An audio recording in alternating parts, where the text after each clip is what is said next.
പ്രവാചകന്മാരുടെ ചരിത്രം പറയുന്നുണ്ട്. എന്റെ പ്രിയപ്പെട്ട സഹോദരങ്ങളെ, സഹോദരിമാരെ, എങ്ങനെയാണ് ഈ പ്രവാചകൻ സ്വർഗത്തിൽ പോയെന്നറിയോ? ഇദ്രീസ് നബി അലൈഹിസ്സലാം, എന്റെ പ്രിയപ്പെട്ടവരെ, സ്വർഗത്തിൽ താമസിക്കുന്ന നബിയാണ്. എങ്ങനെ സ്വർഗത്തിൽ പോയെന്നറിയോ? ഭയങ്കര ഒരു കഥയാ, രസകരമായിട്ടുള്ളൊരു കഥയാ. ഇദ്രീസ് നബി സ്വർഗത്തിൽ പോയത് മനോഹരമായ ഒരു, കേൾക്കുമ്പോൾ നമുക്ക് തന്നെ ചിരി തോന്നും. അത്രയും തന്ത്രമാണ് സ്വർഗത്തിൽ കടന്നുപോയത്.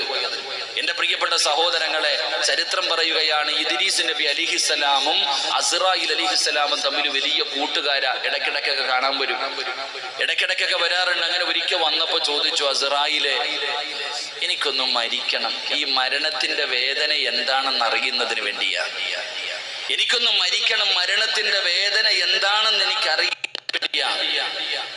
എനിക്കതുകൊണ്ട് ആ മരണവേദന അറിഞ്ഞു കഴിഞ്ഞാൽ ഒന്ന് തയ്യാറാകാമല്ലോ, ഒരുങ്ങിയിരിക്കാമല്ലോ, അതുകൊണ്ട് എനിക്കൊന്ന് മരിക്കണം. അപ്പോ അസ്റായിൽ അലിഹിസ്സലാം അള്ളാഹുവിനോട് പറഞ്ഞു, പടച്ചോനെ, ഈ പ്രവാചകൻ ഇങ്ങനെ ഒരു കാര്യമാ പറയണത്. എന്റെ പ്രിയപ്പെട്ടവരെ, ചരിത്രം പറയുന്നു, അങ്ങനെ അള്ളാഹു സുബ്ഹാനഹു വ തആല റൂഹ് പിടിക്കുവാനും റൂഹ് തിരിച്ചു കൊടുക്കുവാനുമുള്ള അനുവാദം കൊടുത്തു.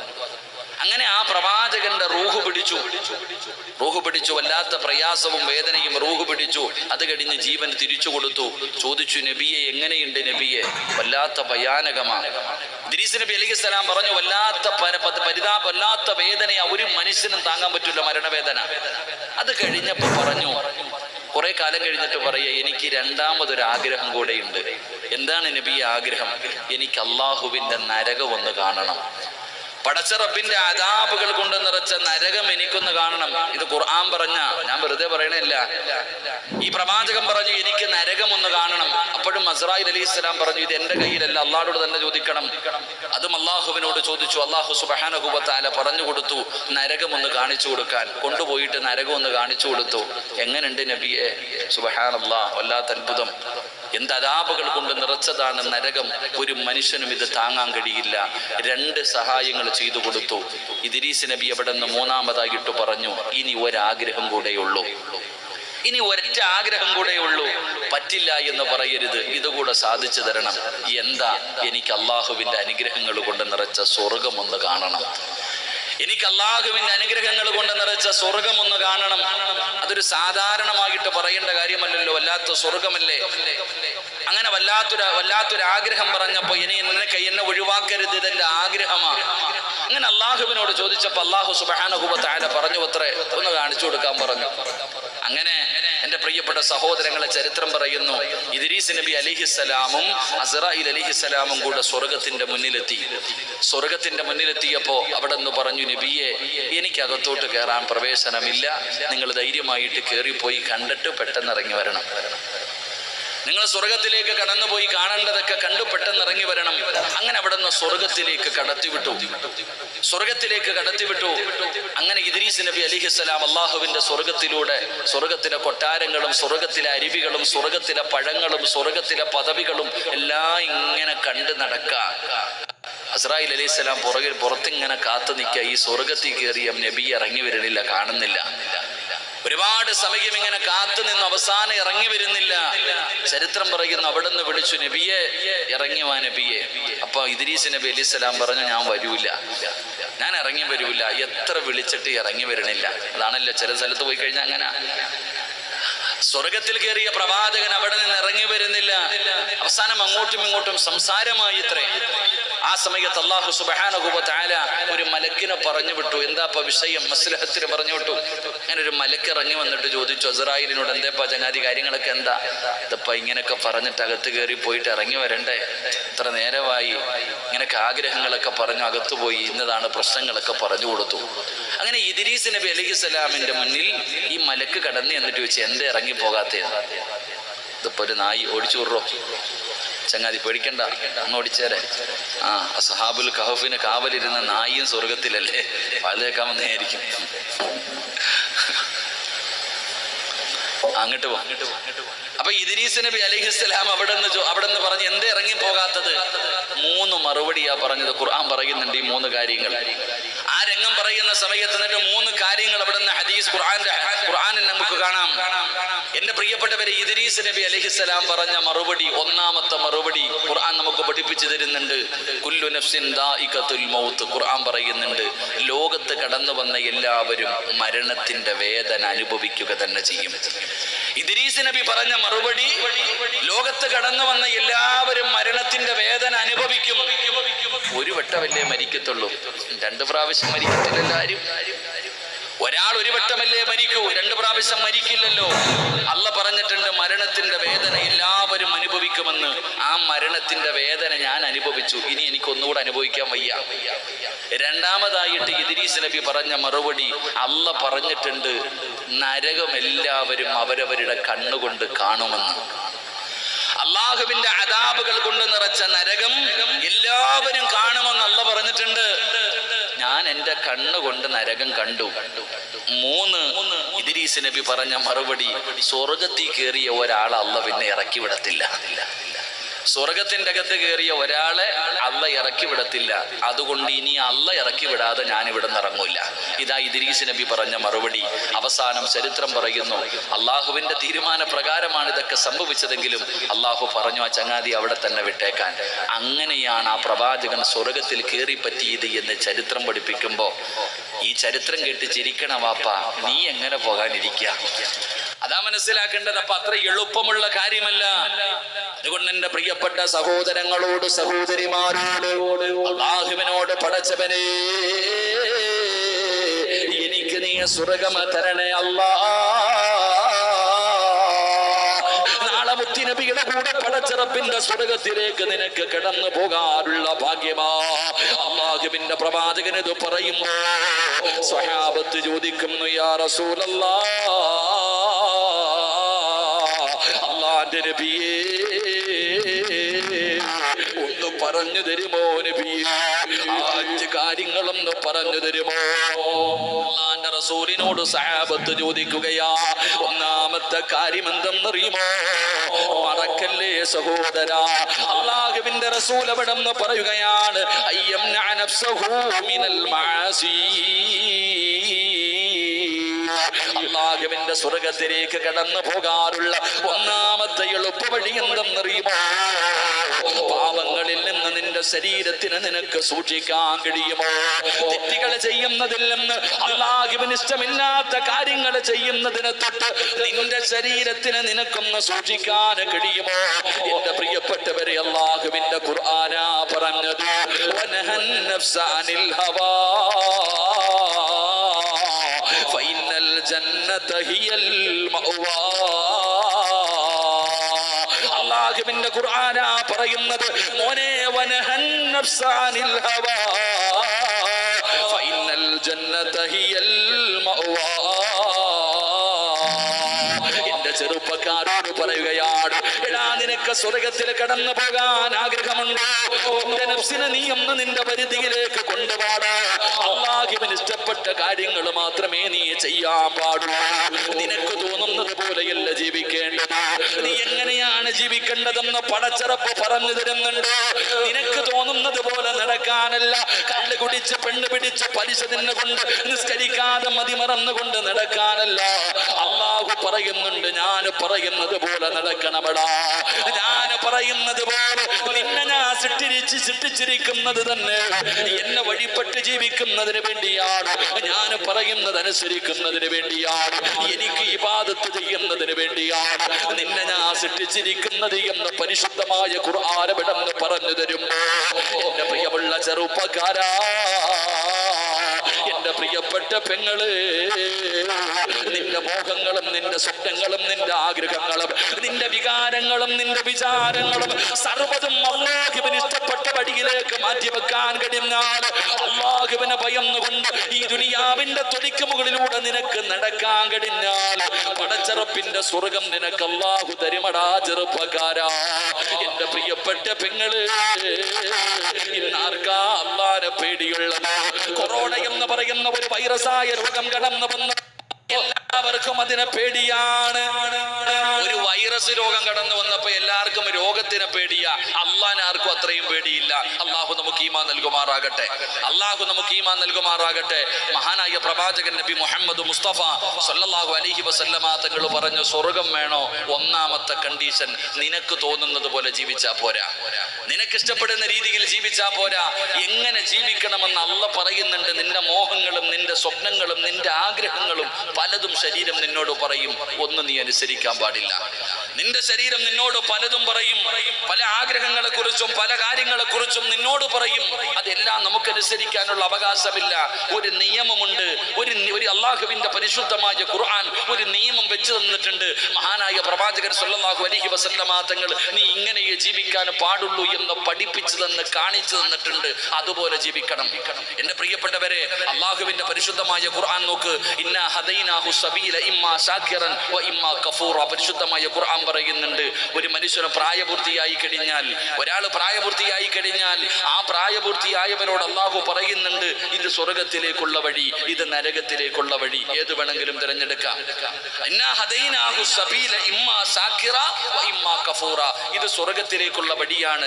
ഇതിലെ പോകുവാണെങ്കിൽ ഇത്തിരി ബുദ്ധിമുട്ടാ. കള്ളു കുടിക്കാൻ പറ്റൂല, വ്യഭിചരിക്കാൻ പറ്റൂല, നിസ്കരിക്കണം, നോമ്പ് പിടിക്കണം, ഖുർആൻ ഓതണം, ഒരുപാട് സൽക്കർമ്മങ്ങൾ ചെയ്യണം, അള്ളാഹ് പറയുന്നത് പോലെ അനുസരിക്കണം. കഷ്ടപ്പെട്ട് നടന്നു പോയാൽ അവസാനം സ്വർഗത്തിലെത്താം. പക്ഷെ ഈ കാണുന്ന വഴി ആരും ഒന്നും പറയൂല. നിനക്ക് തോന്നുന്നത് പോലെ നടക്കാം, തോന്നുന്നത് പോലെ ജീവിക്കാം. അവസാനം എൻ്റെ പ്രിയപ്പെട്ടവരെ നരകത്തിലാ പോയി വീഴുന്നത്. അതുകൊണ്ട് നിനക്ക് ഇഷ്ടമുള്ളത് തിരഞ്ഞെടുത്തുകൊള്ളാൻ അള്ളാഹുവിന്റെ വിശുദ്ധ ഖുർആൻ അള്ളാഹു നമുക്ക് ഈമാൻ നൽകി അനുഗ്രഹിക്കുമാറാകട്ടെ. അതുകൊണ്ട് എൻ്റെ പ്രിയമുള്ള സഹോദരങ്ങളെ, അള്ളാഹുവിന്റെ സ്വർഗത്തിലേക്ക് കടന്നു പോകണമെങ്കിൽ ഇത്തിരി ബുദ്ധിമുട്ടും പ്രയാസങ്ങളൊക്കെ ഉണ്ട്.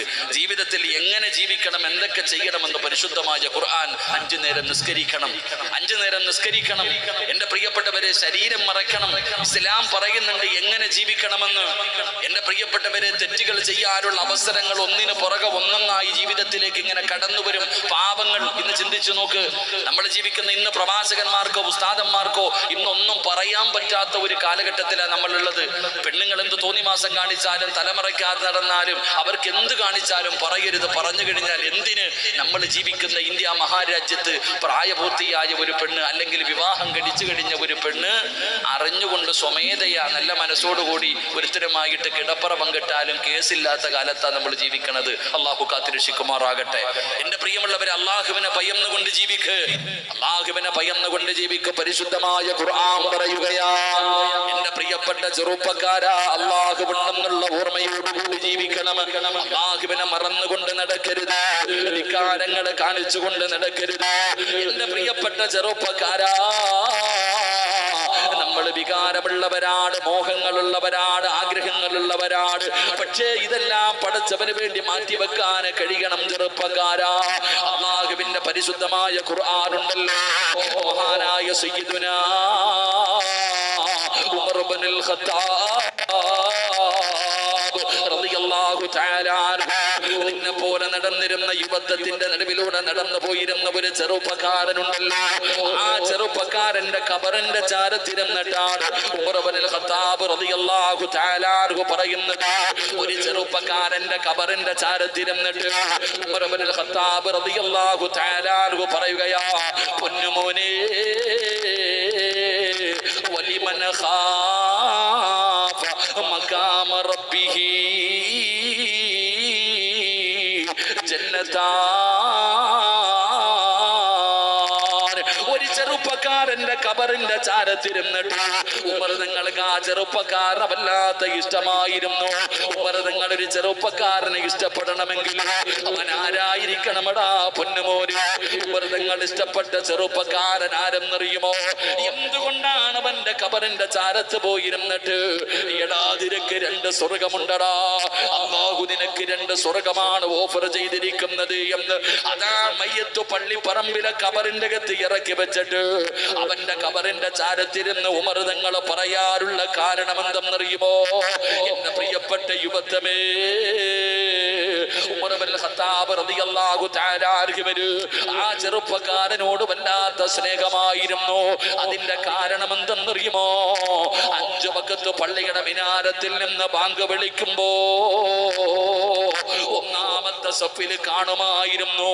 ഒരു നേരമല്ല, ഒരു ദിവസമല്ല, എല്ലാ ദിവസവും 5 നേരം ബാങ്ക് വിളിക്കുമ്പോ പള്ളിയുടെ ഒന്നാമത്തെ സഫിൽ ഇരിക്കുന്ന ചെറുപ്പക്കാരരാ.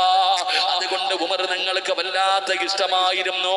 പടച്ചവരെ, ഒരു ദിവസം ഈ ചെറുപ്പക്കാരൻ ഇശാ നമസ്കാരം കഴിഞ്ഞിട്ട് തന്റെ വീട്ടിലേക്ക് നടന്നു പോവുകയാണ്. പടച്ചവനെ, പള്ളിയിൽ നിന്ന് തനിച്ചിങ്ങനെ രാത്രിയുണ്ടല്ലോ, തന്റെ വീട്ടിലേക്ക് ഇങ്ങനെ നടന്നു പോകുമ്പോ ആ നാട്ടിലെ ഒരു സുന്ദരിയായ പെണ്ണുണ്ടല്ലോ, ഈ ചെറുപ്പക്കാരനെ വല്ലാതെ പ്രണയിക്കുന്ന, മനസ്സിന്റെ ഉള്ളിൽ കൊണ്ടു നടക്കുന്ന ഒരു ചെറുപ്പക്കാരിയായ പെണ്ണുണ്ടല്ലോ. അതാ പള്ളിയിൽ നിന്ന് ഇശാ നമസ്കാരം കഴിഞ്ഞ് ഒറ്റയ്ക്ക് വീട്ടിലേക്ക് അതാ ഇടവഴികളിലൂടെ നടന്നു പോകുന്ന ചെറുപ്പക്കാരന്റെ ചാരത്തേക്ക് അതാ രാത്രിയിൽ ഓടി വരികയാണ്.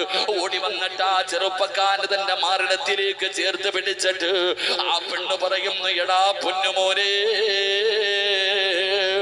എനിക്ക് നിന്നെ വല്ലാത്ത ഇഷ്ടമാ, എനിക്ക് നിന്നോട് വല്ലാത്ത മോഹമാ. തന്റെ മാറിടത്തിലേക്ക് ചേർത്ത് പിടിച്ചിട്ട് ആ സുന്ദരിയായ പെണ്ണ് യാചിക്കുകയാണ്, എന്റെ മോഹമൊന്ന് സാധിച്ചു തരുമോ, എന്റെ ആഗ്രഹമൊന്ന് സാധിച്ചു തരുമോ? ആരും കാണില്ലടാ. പടച്ചവനെ, നടന്നു പോകുന്ന വഴിയിൽ പാതിരാത്രി പിടിച്ചു നിർത്തിയിട്ട് ഒരു സുന്ദരിയായ പെണ്ണൊരു ചുംബനത്തിന് വേണ്ടി, ഒരു സുഖത്തിന് വേണ്ടി യാചിക്കുമ്പോ ആ ചെറുപ്പക്കാരന്റെ കൈകാലുകൾ വിറയ്ക്കുകയാണ്, കന്തടങ്ങൾ നിറഞ്ഞു ഒഴുകുകയാണ്. എന്തിനാ കരയുന്നതെന്നറിയുമോ?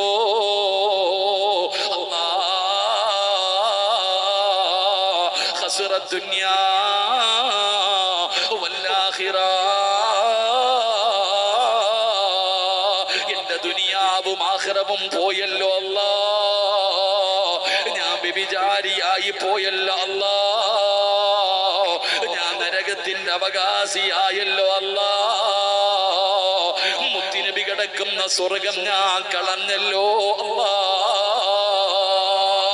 ഒരു സുന്ദരിയായ പെണ്ണാരും കാണാതെ തന്റെ മാറിടത്തിലേക്ക് ചാരി നിർത്തിയിട്ട് അവിടെ നിന്നൊരു ചുംബനം ചോദിക്കുമ്പോ, അവിടെ നിന്ന് സ്നേഹിക്കാൻ പറയുമ്പോ പടച്ചിറപ്പിനെ കുറിച്ച് ഭയന്നുകൊണ്ട്, അല്ലാഹുവിന്റെ നരകത്തെ കുറിച്ച് ഓർത്തുകൊണ്ട് അവിടെ നിന്ന് ബോധം കെട്ട് താഴെ വീഴുകയാ.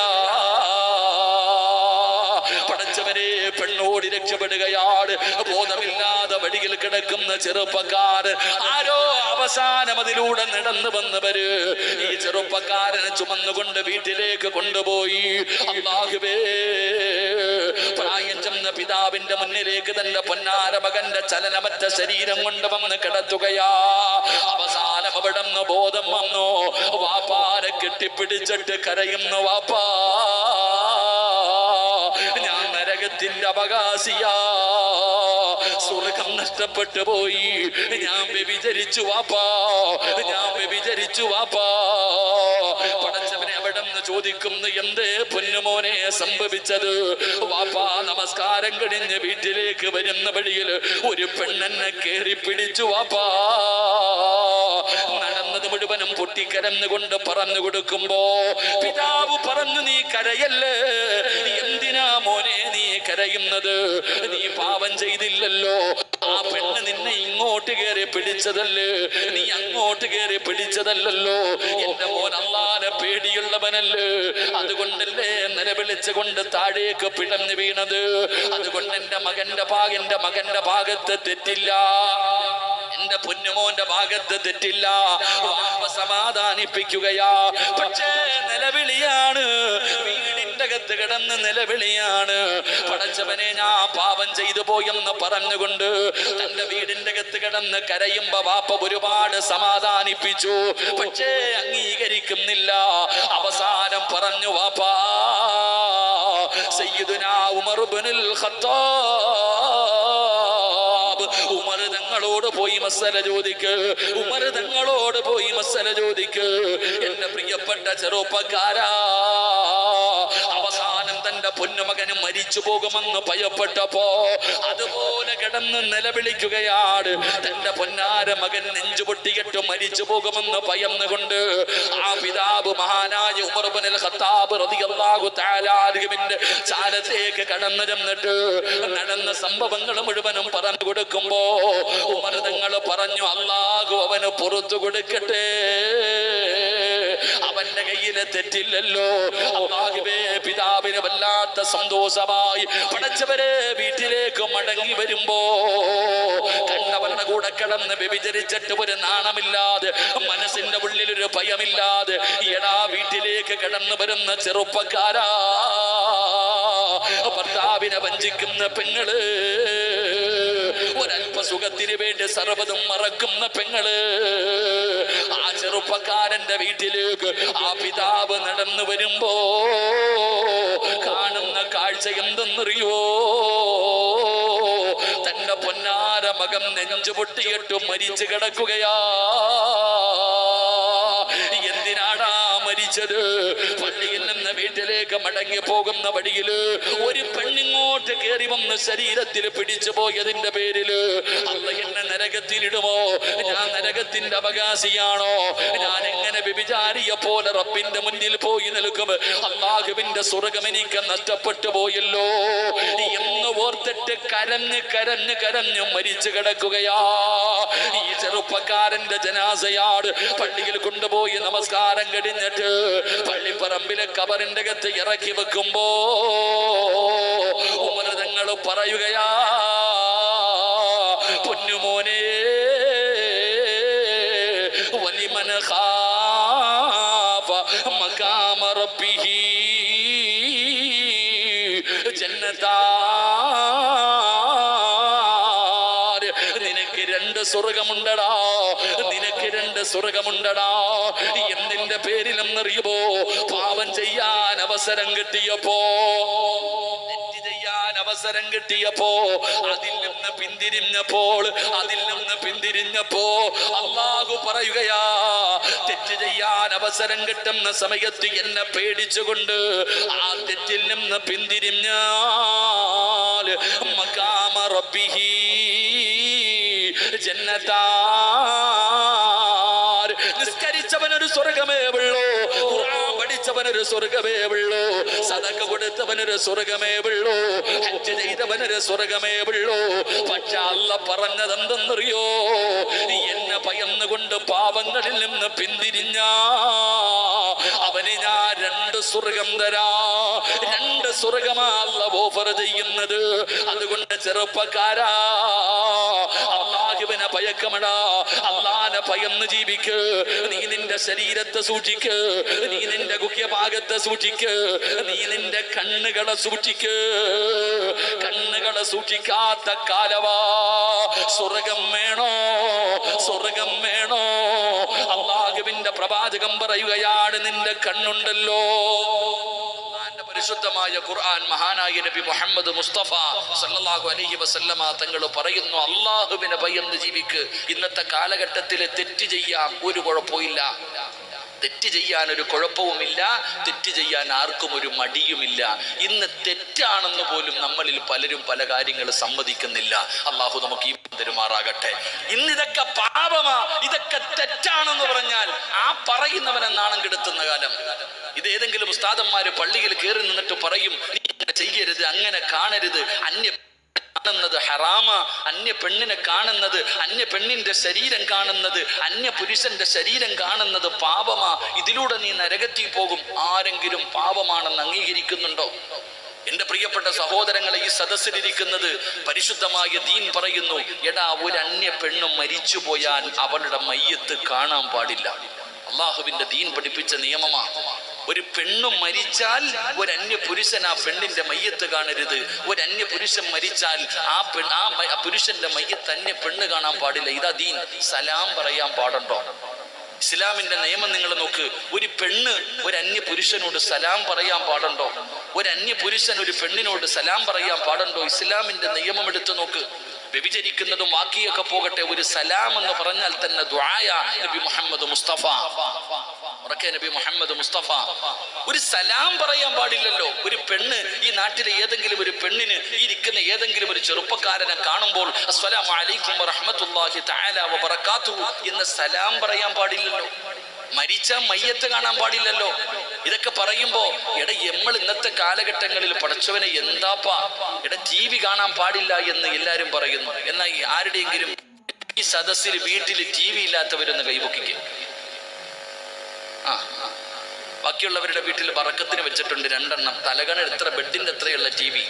എന്തേപ്പ അതിനകത്ത് കാണുന്നത്? ഇതൊക്കെ പറയുമ്പോ ചോദിക്കും, ഇതൊക്കെ പാവാ? ഇയാളെ ഏതറാ പഴഞ്ചൻ കൊണ്ട് കുഴിച്ചിടറ എവിടെങ്കിലും കൊണ്ടുപോയിട്ട് ഉസ്താദിനെ അല്ലേ? TV കാണാൻ പാടില്ലേ? ഇതിപ്പോ പെണ്ണുങ്ങളുടെ ശരീരം കണ്ടാ എന്താ കുഴപ്പം? ഒരു കുഴപ്പമില്ല, നീ കണ്ടോ. ഇതൊക്കെ ഒരു പാപമായിട്ട് നമ്മൾ അംഗീകരിക്കണില്ല. ഇത് പാവമല്ലല്ലോ. അതുകൊണ്ടല്ലേ നീ വീട്ടിൽ പഠിച്ചു വെച്ചിരിക്കുന്ന ഹാജിയാരുടെ വീട്ടിലുണ്ട്, ഹജ്ജ് ചെയ്തവന്റെ വീട്ടിലുണ്ട്, നിസ്കരിക്കുന്നവന്റെ വീട്ടിലുണ്ട്. അല്ലാഹുവേ 24 മണിക്കൂർ ലാ ഇലാഹ ഇല്ലല്ലാഹ് ഇങ്ങനെ അടിച്ചോണ്ട് നടക്ക ഉമ്മ. വീട്ടിൽ മഗ്‌രിബ് കഴിഞ്ഞാൽ എന്റെ മുന്നിൽ ഇരുന്ന് അടിക്കണം. TV വെച്ചിട്ട് അല്ലാഹ് അരനിക്കറിട്ടുണ്ട് ആടുക, കണ്ടോണ്ടിരിക്കുക. ഇന്നത്തെ ചെറുപ്പക്കാരൊക്കെ ഉണ്ടല്ലോ, കാണണം. ഇവിടെ നിങ്ങൾ പ്രത്യേകിച്ച് ഈ മലപ്പുറം ജില്ലയിലെ കാണുന്നെന്തറിയോ? ഒരു മുണ്ടുടുക്കലുണ്ട്. പടച്ചനത് വല്ലാത്ത ഉടുപ്പാട്ടാ. അടി കിടക്കണ കമ്പനി വരെ വെളിയിൽ കാണുന്ന രീതിയിൽ മുണ്ടും മടക്കിയെടുത്തണ വാപ്പാമാര്. സുബ്ഹാനല്ലാഹ്. ഇതൊക്കെ വണ്ടിയിൽ ഇങ്ങനെ വരുമ്പോ കാണാൻ ഇങ്ങനെ ഒരു ഉടുത്തെടുത്തിട്ട് ഇങ്ങനെ പോവാ. അല്ലാഹു അഅലം. ഇതൊക്കെ പാപമാണോ എന്നല്ലേ ചോദിക്കുന്നേ? എങ്കിലും നിനക്കറിയുവോ ഹറാമ് കണ്ണുകൊണ്ട് കാണുന്നത് കൊണ്ട് നിനക്കുണ്ടാകുന്ന നഷ്ടം എന്താണെന്ന് അറിയുവോ? അപ്പ എന്റെ ഉമ്മ, നീയൊക്കെ 50 കൊല്ലം 40 കൊല്ലം അള്ളാനെ പേടിച്ച് ജീവിച്ചു. മരിക്കാൻ സമയമായപ്പോ സീരിയലിന്റെ മുന്നിൽ ഇരുന്നിട്ട് നരകം വാങ്ങുന്നവളല്ലേ നീ? 50 കൊല്ലം അള്ളാനെ പേടിച്ച് ജീവിച്ച് തീരാറായപ്പോ TV ഇടഫണ്ടി. മോനൊരു വലിയ വീടും വാങ്ങിച്ചു വെച്ചു, വലിയൊരു TV വെച്ചിട്ട് പറയാ ഇവിടെ ഇരുന്നോണം, എങ്ങോട്ട് പോണ്ട, ഇവിടെ ഇരുന്നോ കണ്ടോണ്ട്. അള്ള തരുന്ന ശിക്ഷ എന്തെന്നറിയുമോ? അള്ളാഹു കാത്തിരക്ഷിക്കുമാറാകട്ടെ. എന്തേ ഉള്ളത് പറഞ്ഞപ്പോ സഹിക്കണില്ലേ? അള്ളാഹു നമ്മളെ കാത്തിരക്ഷിക്കുമാറാകട്ടെ. ഒരൊറ്റ ചരിത്രം പറയാം. ഇരുന്ന് സീൻ കാണുന്ന വാപ്പന്മാരൊക്കെ കേട്ടോ, ഇരുന്ന് അന്യ പെണ്ണിന്റെ ശരീരം കാണുന്ന, അന്യ പുരുഷന്റെ ശരീരം കണ്ട് ആസ്വദിക്കുന്ന എല്ലാ വാപ്പായും ഉമ്മായും കേട്ടോ, ഈ ചരിത്രം കേട്ടിട്ട് നീ തീരുമാനിക്ക് ഇത് പാവമാണോ അല്ലേ. ിലൂടെ ഒരു മഹാനിങ്ങനെ തവാഫ് ചെയ്യുകയാണ്. പരിശുദ്ധമായ കഅബാലയത്തിന്റെ മത്താഫിലൂടെ ഒരു മഹാനിങ്ങനെ തവാഫ് ചെയ്യുകയാ. നോക്കുമ്പോ കാണുന്ന രംഗമെന്തെന്നറിയുമോ? കഅബാലയത്തിന്റെ കില്ല പിടിച്ചിട്ട് ഇങ്ങനെ ദുആ ചെയ്തുകൊണ്ടിരിക്കുകയാണ്. അവസാനം ആ ചെറുപ്പക്കാരൻ അവിടെ നിന്ന് ഇറങ്ങി തിരിച്ചു പോകുമ്പോ ഈ മഹാനാ ചെറുപ്പക്കാരന്റെ കയ്യിൽ പിടിക്കുകയാ. എന്നിട്ട് ചോദിച്ചു, മോനെ, നീ ദുആ ചെയ്യുന്നത് ഞാൻ കേട്ടല്ലോ, എന്താണ് നിന്റെ ജ്യേഷ്ഠന്മാർക്ക് സംഭവിച്ചത്? അവരെ പോലെ ആക്കല്ലേ എന്ന് ദുആ ചെയ്യുന്നല്ലോ, എന്താണ് സംഭവം? എന്നോടൊന്ന് പറഞ്ഞു തരുമോ? പൊട്ടിക്കരഞ്ഞുകൊണ്ട് പറയുന്നു, തങ്ങളെ, എനിക്ക് 2 ജ്യേഷ്ഠന്മാരുണ്ടായിരുന്നു, 2 സഹോദരങ്ങൾ ഉണ്ടായിരുന്നു. എന്റെ 1ാമത്തെ ജ്യേഷ്ഠന്റെ ജോലി എന്തായിരുന്നെന്നറിയുമോ? അല്ലാഹുവിന്റെ പള്ളിയിൽ 5 നേരം ഹയ്യ അല സ്വലാ, ഹയ്യ അലൽ ഫലാ. അല്ലാഹുവിന്റെ പള്ളിയിൽ 5 നേരം ബാങ്ക് വിളിക്കുന്ന മുഅദ്ദിനായിരുന്നു. പടച്ചവനെ, 40 വർഷക്കാലം അള്ളാന്റെ പള്ളിയിൽ ബാങ്ക് വിളിച്ച മനുഷ്യനാ. 1ഉം 2ഉം വർഷമല്ല, 40 കാലമാ, 40 കൊല്ലമാണ് ബാങ്ക് വിളിച്ചിരുന്നത്. അല്ലാഹുവേ, അവസാനം അവിടെ നിന്ന് മരണസമയം അടുത്ത് വന്നപ്പോ എന്നോട് പറഞ്ഞു ഖുർആൻ എടുത്തു കൊണ്ടുവരാൻ. അല്ലാഹുവിന്റെ പരിശുദ്ധമായ ഖുർആൻ എടുത്തു കൊണ്ടുവരുന്നതിന് വേണ്ടി എന്നോട് പറയുകയാണ്. ഞാൻ കരുതി ഖുർആനോദി മരിക്കാനായിരിക്കും തമ്പുരാനേ. ഞാനതാ ഖുർആൻ എടുത്ത് കയ്യിലേക്ക് കൊണ്ടുകൊടുക്കുമ്പോ എനിക്കതിൽ വിശ്വാസമില്ലെന്ന് പറഞ്ഞ് കീറിക്കളയുകയാണ്. അല്ലാഹുവിന്റെ ഖുർആൻ അവിടെ നിന്ന് വലിച്ചു കീറുകയാണ്. എന്നിട്ട് റബ്ബേ, ഈമാനില്ലാതെ മരിച്ചുപോയി. എന്റെ എന്റെ സഹോദരന്റെ അവസാനം മോശമായിരുന്നു, ഈമാനില്ലാത്ത മരണമായിരുന്നു. എന്റെ രണ്ടാമത്തെ ജ്യേഷ്ഠനുണ്ടല്ലോ, അതേ പള്ളിയിൽ തന്നെയാണ് ബാങ്ക് വിളിച്ചത്. എന്റെ രണ്ടാമത്തെ സഹോദരന്റെയും അവസാനം മോശമായിരുന്നു തങ്ങളെ. ഇപ്പോ അതേ പള്ളിയിലാ ഞാനും ബാങ്ക് വിളിക്കുന്നത്. അല്ലാഹുവേ, എനിക്കും പേടിയാ, എനിക്കും പേടിയാ. അതുകൊണ്ടാണ് കഅബാലയത്തിന്റെ കില്ല പിടിച്ചിട്ട് ഞാൻ അല്ലാഹുവിനോട് ദുആ ചെയ്യുന്നതല്ലാ, ഈമാനുള്ള മരണം തരണേ അല്ലാ. അവിടെന്ന് ചോദിക്കുന്ന ചെറുപ്പക്കാരാ, നിന്റെ സഹോദരങ്ങൾ കള്ളു കുടിക്കുന്നവരായിരുന്നു, അവരുടെ സ്വഭാവം എങ്ങനെയായിരുന്നു? അവര് നിസ്കരിക്കുന്നവരായിരുന്നു, അവര് ഖുർആൻ ഓതുന്നവരായിരുന്നു, അവര് ദിക്റുകൾ പറയുന്നവരായിരുന്നു, അവര് സദഖകൾ കൊടുക്കുന്നവരായിരുന്നു, അവര് അല്ലാഹുവിനെ ഭയന്ന് നടന്നവരായിരുന്നു, അവര് ജീവിതത്തിൽ ഒരുപാട് സൽപ്രവർത്തനങ്ങൾ ചെയ്യുന്നവരാ. പക്ഷേ എന്റെ രണ്ട് സഹോദരങ്ങൾക്ക് ഒരേ ഒരു ദുസ്വഭാവമുണ്ടായിരുന്നു. ഒരേ ഒരു ദുസ്വഭാവം, ഒരു മോശമായ സ്വഭാവം എന്റെ സഹോദരങ്ങൾക്ക് ഉണ്ടായിരുന്നു. വാപ്പാ, നിനക്കുള്ള സ്വഭാവമാ പെങ്ങളെ, ആ പറയുന്ന ഒരു ദുസ്വഭാവം നിനക്കുമുണ്ടല്ലോ. ആ ചെറുപ്പക്കാരൻ പറയുകയാണ്, എന്റെ സഹോദരങ്ങൾക്ക് ഉണ്ടായിരുന്ന ദുസ്വഭാവം എന്തെന്നറിയുമോ? വഹുമാ യന്നുറാനി ഔറാദുൻ നിസാ. പെണ്ണുങ്ങളുടെ ഔറത്ത് കാണുന്ന ഒരു സ്വഭാവമുണ്ടായിരുന്നു, പെണ്ണുങ്ങളുടെ ഔറത്ത് കാണുന്ന ഒരു സ്വഭാവമുണ്ടായിരുന്നു. അതുകൊണ്ടായിരിക്കാം എന്റെ സഹോദരങ്ങളുടെ അവസാനം മോശമായി പോയത് എന്ന് പൊട്ടിക്കരഞ്ഞുകൊണ്ട് കഅബാലയത്തിന്റെ മതാഫിന്റെ സൈഡിൽ വെച്ച് ആ ചെറുപ്പക്കാരൻ അവിടെ നിന്ന് പറഞ്ഞു കൊടുക്കുമ്പോ, നിസ്കാരത്തടമ്പുള്ള വാപ്പാ, അതാ താടിയുള്ള ഉപ്പാ, കയ്യിലെ തസ്ബീഹും പിടിച്ച് നടക്കുന്ന പെങ്ങള്, ആഗ്രഹമില്ലേ പൊന്നുമോള് ഈ ഹറാമുകൾ ഇങ്ങനെ കാണുമ്പോ അന്യപുരുഷന്മാരുടെ ഔറത്ത് കണ്ട് ആസ്വദിക്കുന്ന ഉമ്മ, അന്യ പെണ്ണിന്റെ ശരീരം കണ്ടുകൊണ്ട് സുഖിക്കുന്ന ചെറുപ്പക്കാരാ, ആഗ്രഹമില്ലേടാ, മോഹമില്ലേടാ? അതാ മലക്കുൽ മൗത്ത് അസുറായിൽ എന്ന് പറയുന്ന മലക്ക് നിന്റെ ചാരത്ത് കിടന്ന് വന്ന് അവസാനം നിന്റെ തൊണ്ടക്കുടിയിൽ നിന്ന് റൂഹ് വലിച്ചെടുക്കുന്ന സമയത്ത് അല്ലാഹു തന്ന നാവ് കൊണ്ട് നിനക്ക് പറയണ്ടേ, ലാ ഇലാഹ ഇല്ലല്ലാഹ് മുഹമ്മദുർ റസൂലുള്ളാഹ് കഴിയുമെന്ന് നിനക്ക് തോന്നുന്നുണ്ടോ?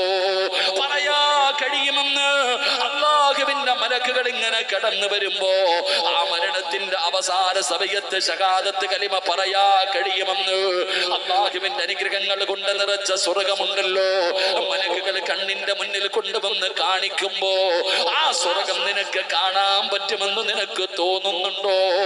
മഹാനായ നബി മുഹമ്മദ് മുസ്തഫ സല്ലല്ലാഹു അലൈഹി വസല്ലമ തങ്ങള് ഈ ഹറാം കണ്ടുകൊണ്ട് കാണാൻ പറ്റുമെന്ന് നിനക്ക് തോന്നുന്നുണ്ടോ? ഈ പ്രപഞ്ചം മുഴുവനും അടക്കി ഭരിക്കുന്ന രാജാതിരാജനായ മലിക്കുൽ ജബ്ബാറായ സർവാധിനാഥനായ സർവാധിപരനായ റബ്ബുൽ ഇസ്സത്തായ എന്റെയും നിന്റെയും റബ്ബുണ്ടല്ലോ. ആ പടച്ച റബ്ബിനെ നാളെ സ്വർഗത്തിൽ ചെന്നിട്ട് അല്ലാഹുവിനെ കാണാ, സലാം പറയുമ്പോ അല്ലാഹുവിനെ കണ്ടുകൊണ്ട് മടക്കാ നിനക്ക് കഴിയുമെന്ന് തോന്നുന്നുണ്ടോ? അല്ലാഹുവിന്റെ പ്രവാചകൻ കിടക്കുന്ന സ്വർഗമുണ്ടല്ലോ, ആ സ്വർഗത്തിൽ കിടക്കുന്നത് പോയിട്ട്, ആ സ്വർഗം കാണുന്നത് പോയിട്ട്, ആ സ്വർഗം ചോദിക്കുന്നത് പോയിട്ട്, ആ സ്വർഗത്തിന്റെ പരിമളം 500 വർഷത്തെ വടിദൂരം വരെ അടിച്ചു വീശുമെന്നാണ്. അതൊന്ന് ശ്വസിക്കാ നിനക്കർഹതയുണ്ടോ വാപ്പാ? കഴിയുമെന്ന് തോന്നുന്നോടാ ചെറുപ്പക്കാരാ? അതുകൊണ്ട് എന്റെ പ്രിയപ്പെട്ടവരോട് പറയുകയാ, ജീവിതത്തിൽ പാപം ചെയ്യാത്ത ആരുമില്ല. നമ്മളൊക്കെ മനുഷ്യരാ, മലക്കുകളല്ല. മനുഷ്യന്മാരാണ്, പാപം ചെയ്യാത്ത ഒരാളുമില്ല. പക്ഷേ ചെയ്തു പോയ പാപങ്ങൾ ചുമന്നുകൊണ്ട് നടക്കുന്നവൻ നല്ലവനല്ല. അതുകൊണ്ട് എന്റെ പ്രിയപ്പെട്ടവരോട് പറയുകയാണ്, ചെയ്തു പോയ പാപങ്ങൾ പടച്ച റബ്ബിന്റെ മുന്നിൽ ഏറ്റു പറഞ്ഞോ.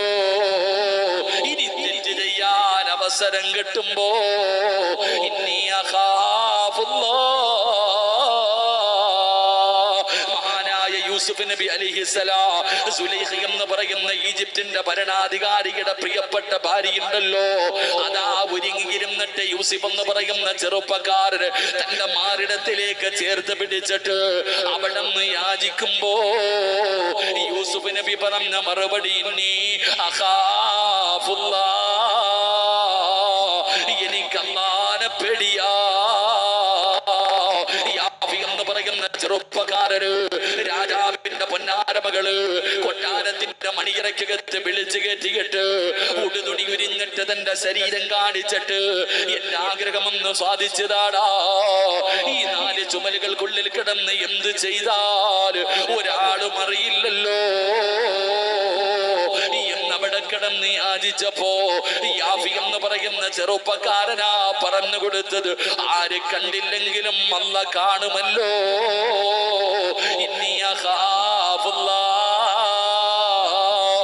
യാഫി എന്ന് പറയുന്ന ചെറുപ്പക്കാരൻ പറഞ്ഞതുപോലെ എന്റെ പ്രിയപ്പെട്ട പെങ്ങള്, കുടുംബത്തിലെ ഒരു ചെറുപ്പക്കാരന് ഒരു സാഹചര്യം ഒരുക്കിയിട്ട് ആരും കാണാതെ സുന്ദരിയായ പെണ്ണിന്റെ വീടിന്റെ അകത്ത് കയറി ചെന്നിട്ട് വീടും പരിസരവും മുഴുവനും അതാ ബന്ധിച്ചിട്ട് അവസാനം സുന്ദരിയായ പെണ്ണിന്റെ 2 കാലുകളുടെ തുടയിടയിലേക്ക് തന്റെ 2 കാലുകൾക്കിടയിലേക്ക് ആ ചെറുപ്പക്കാരൻ വ്യഭിചരിക്കാൻ കയറിയിരുന്നപ്പോ അവന്റെ മുഖത്ത് നോക്കിയിട്ട് പറഞ്ഞില്ലേ, മരിക്കണ്ടേടാ,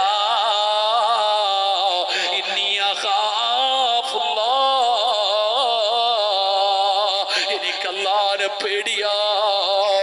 നാളെ പടച്ചവനോട് നിനക്ക് ഇതിനെക്കുറിച്ച് പറയേണ്ടി വരുമല്ലോ, മരിച്ചു പോകണ്ടേ എന്ന് ചോദിച്ച പെണ്ണുങ്ങളെ പോലെ എന്റെ പ്രിയപ്പെട്ടവരോട് പറയുകയാണ്, പാപങ്ങൾ ചെയ്യാൻ ഒരുപാട് അവസരങ്ങളുണ്ട്.